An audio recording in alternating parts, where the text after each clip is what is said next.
Bəziləri sıradan çıxıb, bəziləri isə təhlükəli vəziyyətdədir.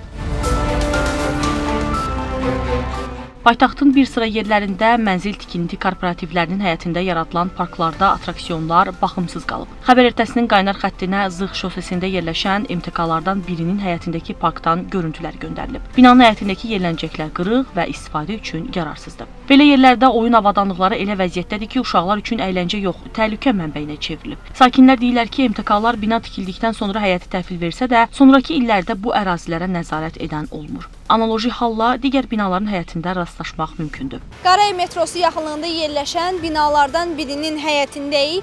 Burada yerləşən parkda karusellər və yerləncəklərin vəziyyəti belədir və burada yaşayan sakinlərin sözlərinə görə parkın həm kiçik olması, həm də parkda yerləşən karusel və yerləncəklərin istifadəyə yararsız olması onları narahat eləyir. Heç bir şəraiti yoxdur, nə yerləncəyə, nə sürüşkəni, hər şeyi qırıq-qırıq. Düzəldirlər, bu ön düzəldirlər, 3 gündən sonra qırılır, tökülür. Onun arasına minəcək, uşağın qolu qanadı qırılar orada. Bu təzə olub, əvvəl belə deyildi, başqa yerləncək vardı. Sonra dəyişdilər, bunu qoydular, bunlar da tez xarab oldu. Özləri qırır da, başıma dönüb, özləri qırır da. Qırmasınlar, nə olar, uşağın gətirən adam qırmasın, qəşəng oynasın, qəşəng saxlasın, nə olar, gəlib düzəldirlər, qırıqları var.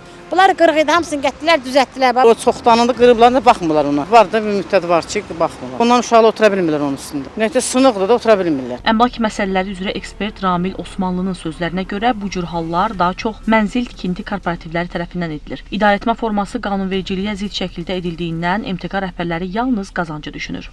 Vətəndaşlardan vəsait toplanır, vəsaitin xərclənməsi ilə bağlı, sərf olunması ilə bağlı heç bir hesabat təqdim olunmur. Amma eyni zamanda binalara da normal qaydada saxlanma şəraitinə baxış keçirilmir və s. Buna görə də hesab edirəm ki, vətəndaşlar bu cür hallarda ya idarəetmə formasının seçilməsi ilə bağlı hüquqşünaslara, vəkillərə müraciət etməlidirlər və yaxud da pis halda idarəedici tərəfi, təşkilatı, MTK-nı məhkəməyə verib, məhkəmə qaydasında ödənilən vəsaitlərin aidiyyatı üzrə düzgün sərf olunması və buna görə də təbii ki, cavabdehlik daşımalarını tələb etməlidirlər.